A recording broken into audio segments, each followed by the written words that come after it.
Hola, mi nombre es Juan Pablo Gutiérrez y hoy vamos a hablar de reformas políticas y la alternancia en el poder y vamos a hablar de nuevas tecnologías, de ciencia y de nuevos medios de comunicación en estas últimas décadas. Ya llegamos ahora al 2000, a nuestra actualidad. Primero que nada vamos a recordar en dónde nos quedamos la clase pasada. Habíamos hablado de que en 1999 y al final del siglo pasado ya el pueblo ya no quería al PRI, ya no queríamos lo mismo, ya habíamos intentado la solución y seguíamos teniendo la sensación que el gobierno no le respondía al pueblo. Y fue cuando vinieron las elecciones de 1999 y se votó por Vicente Fox. Esto fue algo esto fue un parteaguas en la historia del país. Imagínense todas las sesiones que llevamos hablando de historia, había ganado el PRI, ya sea que le llamemos PRM, ya sea que le llamemos como usted, o sea, los nombres que tuvo el PRI a través de estos años, pero al final era el PRI. Ningún otro partido político había tenido un presidente. Y de repente llega Vicente Fox en el año 2000. Obviamente la expectativa, lo que el pueblo esperaba era, bueno, por fin vamos a lograr lo que tanto queremos, o sea, estabilidad política, económica, un país y un gobierno que va por todos. Y de repente Vicente Fox empieza a encarar con algo que hasta ahorita es un grave problema. Vicente Fox empieza, los primeros 3 años de su gobierno, tuvo una muy alta expectativa y realmente, no quiero decir defraudó, pero no pudo estar a la altura de ellas. Por ejemplo, hubo algo muy conocido en esa época que era el movimiento zapatista, que bueno, o sea, si se los resumo rápido, es que en la región sur del país, un grupo de representantes de comunidades de esos pueblos se alzaron para para exigirle al gobierno sus derechos y que y que su voz se escuchara. Esto empezó desde el 94, bueno, esto empezó desde mucho antes que Vicente Fox entrara a la presidencia. Pero cuando entró Vicente Fox, él era tan seguro de sí mismo que dijo, yo acabo con esto rapidísimo, algo que nadie hizo, yo lo voy a acabar así. Yo voy a acabar la pelea y la discusión con ellos más rápido que nadie, y no lo logró. O sea, fue un movimiento que Vicente Fox realmente no logró que se escuchara, que se llegara a alguna solución entre los dos. Pero bueno, más allá de ese descontento social por esa parte, y esa parte representaba la clase rural, ese movimiento zapatista representaba la clase rural en México, eso es lo importante. Y otra vez, la clase rural era echada a un lado por el gobierno que tenía que representarlos. Y entonces llega 2003 y cada 3 años hay elecciones en el Congreso. Y resulta que se le quita la mayoría al PAN. Que el PAN ya no va a tener la mayoría en el Congreso, sino ahora regresa el PRI. Y otro un poco de PRD. Entonces, Vicente Fox empieza a experimentar a partir de aquí algo que ningún presidente haya tenido. El Congreso y el presidente ya no son uno mismo. Lo que diga el presidente no realmente lo tiene que aprobar el Congreso. O sea, ya no es ese poder tan total que tenían los presidentes anteriormente, que el PRI era presidente, el Congreso era PRI y que todo lo que dijera el presidente pasaba al Congreso. ¿Eso le suena algo chistoso ahorita? O sea, de que el presidente es de Morena, el Congreso es de Morena, lo que diga el presidente se hace. Era más o menos lo que era el PRI en esas épocas. Pero en el PAN, cuando estaba Vicente Fox, empezó a ver esto, que lo que él decía no era realmente lo que se hacía en el país. Y con esto llega el 2006 y enfrenta elecciones el país. Y aquí empieza la carrera de AMLO. Aquí empieza a sonar AMLO muy fuerte en la política en México. Se postula contra Felipe Calderón en 2006 y los dos representan ideales totalmente distintos. Felipe Calderón representa la continuación de Vicente Fox. Felipe Calderón representa al empresario, representa un país con políticas económicas liberales, que es a lo que, cuando digo eso, es que se beneficia al banquero, a que haya inversión, pero Y AMLO de repente llega con políticas, ¿cómo lo puedo decir? De alguna manera autoritaria, que el gobierno tiene que volverse a hacer cargo de todo, y a su vez políticas que ya habíamos escuchado en 1970, que el gobierno tenía que hacerse cargo, por ejemplo, de la economía del país al 100%, o sea, que volviera a tener ese control. Bueno, esas elecciones, Felipe Calderón ganó por muy poco, fue una elección muy reñida. De hecho, muchos, o sea, se creyó que era una elección robada, pero nunca se sabe, nunca se supo realmente a ciencia cierta si sí fue o no. Pero el tema es que Felipe Calderón gobernó por 6 años. Y el gran tema de Felipe Calderón, así como Fox decepcionó porque le faltó mano dura con los banqueros, le faltó escuchar al pueblo, Felipe Calderón enfrentó un problema con el narcotráfico muy fuerte, porque le declaró la guerra al narcotráfico. Esto lo vamos a hablar en otra sesión, pero no es que haya estado mal eso de Felipe Calderón, pero no hubiera sido lo único que tuvo que haber hecho. ¿A qué voy?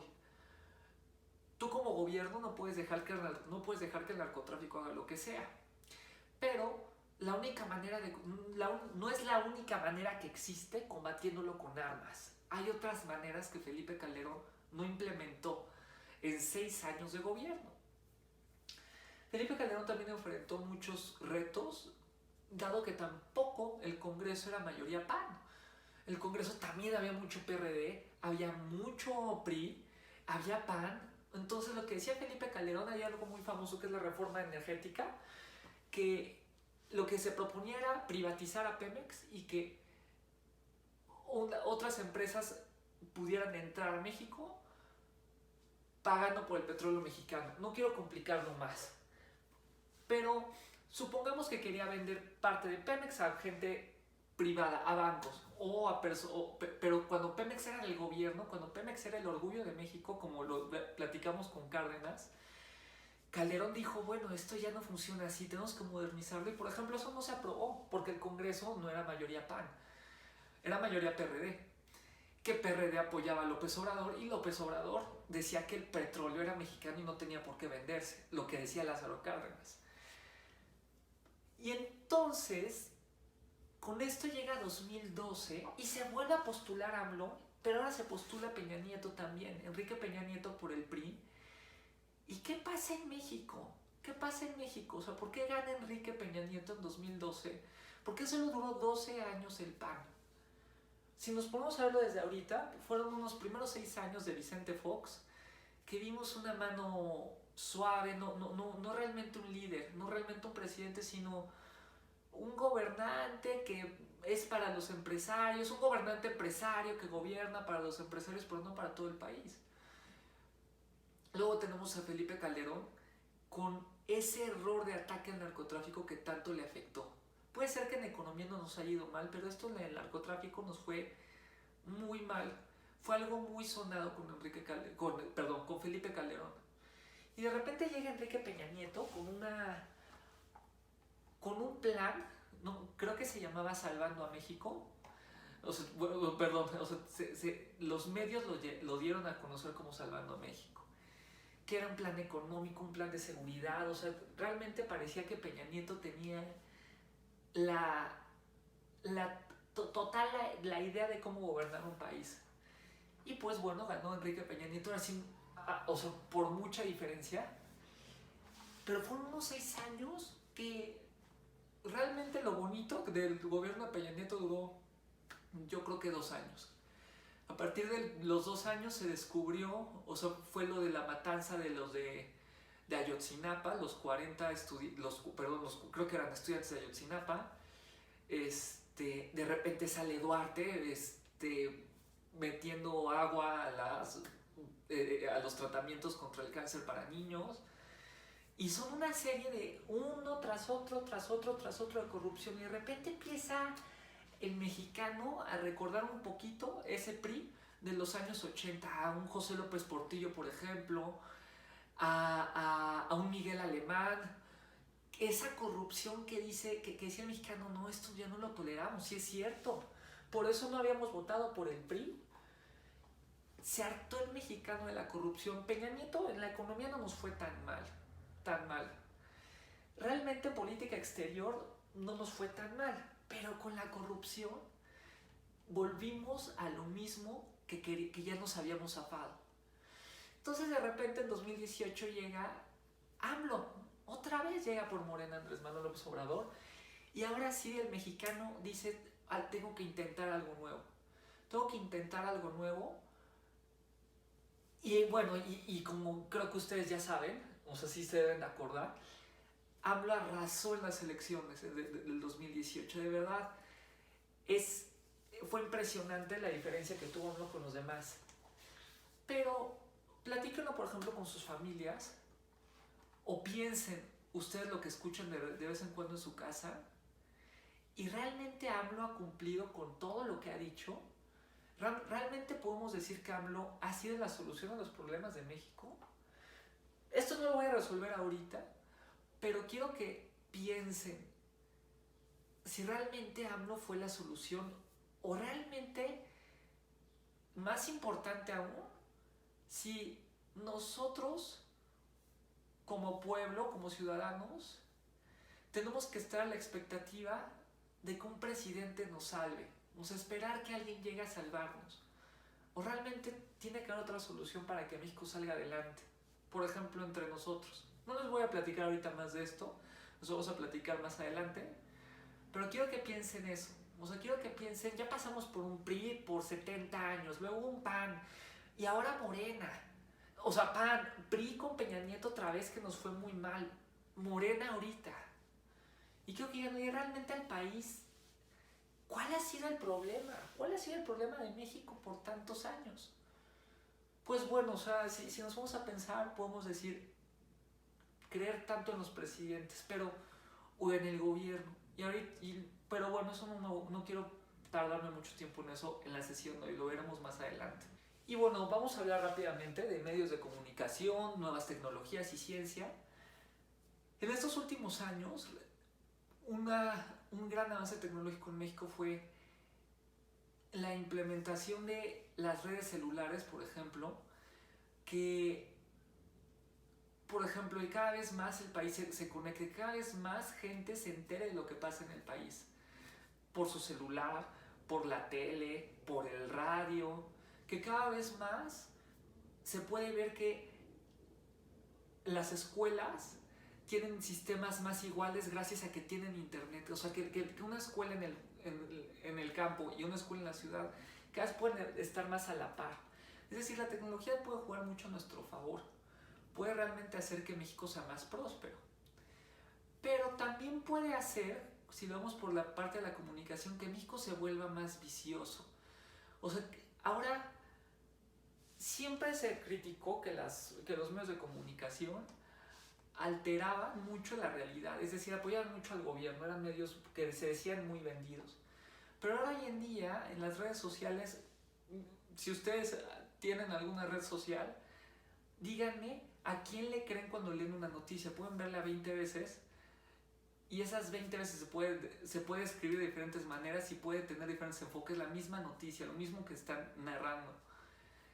Pero que en general siempre la tecnología nos está jugando a nuestro favor, nos ha jugado a nuestro favor hasta este momento. Y en la ciencia, bueno, realmente en los últimos años México, avances científicos, pues se han implementado cada vez energías más renovables. Rápido les quiero platicar. Hablando de energías renovables, por ejemplo, que hoy en día pensemos en que tiene que haber refinerías, lo que implementó Lázaro Cárdenas en finales de los 30, cuando platicábamos de eso, es un poco chistoso, ¿no? Como regresamos mucho a nuestro pasado y no aprendemos de nuestros errores y volvemos a regresar.